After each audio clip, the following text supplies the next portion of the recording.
વિરોધ કોઈ દી કરાય નહીં. એને એટલું જ કહેવાનું કે બેન તમે બોલો સત્ય વસ્તુ છે, બરોબર છે. કારણ કે મારી પાસે હાચા ભૂવા આવે છે, હું સન્માન કરું છું, એની ઇજ્જત કરું છું. માતાજીના હવનમાં પણ નાળિયેર રમે. એ લોકો ભૂવા આવે છે, મારી પાસે પાણી નથી પીતા, મોગલધામ પાણી નથી પીતા. હાચા ભુવન મંદિર અને છે નથી એમ કહેવાનો મતલબ એક છે. આ દીકરીએ સાચું કીધું છે કે અમે એમાં સહમતી છે, મારી પાસે કોઈ કારણ નથી. ઉદાહરણ છો. બીજી વાત નહીં થયું કે ભાઈ આપણું કામ જોડવાનું છે. દીકરીએ કોઈને ખરાબ નથી કીધા, દીકરી એટલું કીધા સાચા છે, પણ અમુક અમુક એવા છે સમાજને તોડવાનું કામ કરે છે. વાત સાચી છે, આપણું જોડવાનું કામ છે. તો સમાજને જોડો અને સારા રસ્તે ચડાવો. આ મોટા મોટું છે, પુણ્યનું કામ છે. કોઈ માણસને તમે સાચો રસ્તો આપો, એની અંધશ્રદ્ધા કાઢી દો મગજમાંથી, તો એ એક રસ્તો છે. પણ પહેલા ડોક્ટર પાસે જવાય અને પછી આપણે બીજે જવાય. અને બીજી વાત કે ભુવાની તમને વાત કરું, હાલો, આપણા જે વડીલ છે, આપણા વડીલ છે એ જ ભુવા છે. હું તમને એક વાત કરું, આપણે દીકરા દીકરીનો હપ્પણ કરી તો આપણે કહ્યું ઉભા રહ્યો, અમારા વડીલને પૂછવા દો. અમારા મોટા બાપા છે, કાકા છે, કે દાદા છે, અમારા બાપુ છે, ફૈબા છે, આ વડીલને પૂછીને કામ કરો. એ આપણા પરિવારનો ભૂવો.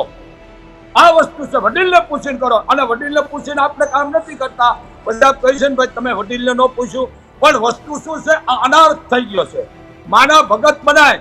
નરસિંહ મહેતા ના 52 કામ કર્યા, પણ નરસિંહ મહેતાએ કોઈને ખરાબ નથી કીધા. નરસિંહ મહેતા માથે શું થયું આપ જાણ્યું છો, પણ ભગવાને એના 52 કામ કર્યા છે. મારું કહેવાનું છે આયા બેઠા પછી કોકનો આક્ષેપ લેવાય, કરેલા મૂકેલા લેવાય, પણ કોઈ અમને રૂપિયા નથી લેતા. અમને કહે છે બાપુ ગાંડા છે, બાપુ ખબર નથી. કીધું આ સાચી છે, ગાંડા છે એટલે સિંહાસને બેઠા છે. અમને ત્યાર હોય તો જેલ ઘડીના ન હોય, પણ સમાજ છે આમે બોલે ને આમે બોલે. પણ મારું કહેવાનું એમ છે, જે આ દીકરી બોલી એમાં અમે સહમત, કોઈનું કાંઈ લેવું નથી.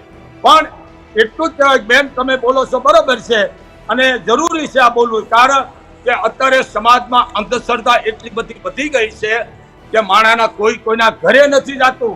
મારી પાસે રોજ દાખલા આવે છે, બાપા દોરા બાંધ્યો ના. મેં કીધું આ બધી અંધશ્રદ્ધા છે. દોરા એવા બાંધો કે તમારી દીકરીને તમે હારા વસ્ત્ર આપો, હોય તો પાડોહીને આપો, બ્રાહ્મણ બાવા સાધુને રાજી કરો, પણ આ અંધશ્રદ્ધા કાઢી નાખો. અને બીજી વાત, હું લાઈવ દ્વારા બોલું છું. આ અત્યારે હું તમારા સામે ધૂણી રહ્યો છું. હું અત્યારે તમારા સામે ધૂણું જ છું. જુઓ આ જે બોલું છું એ ધૂણું જ છું. એવા ધૂણો કોકની દીકરીનું કનાદાન લ્યો, કોઈ દીકરીને શિક્ષણના પૈસા આપો, કોઈ દવાખાનામાં ઉપયોગી થાવ. અત્યારે આ કરવાની જરૂર છે. 21મી સદી છે,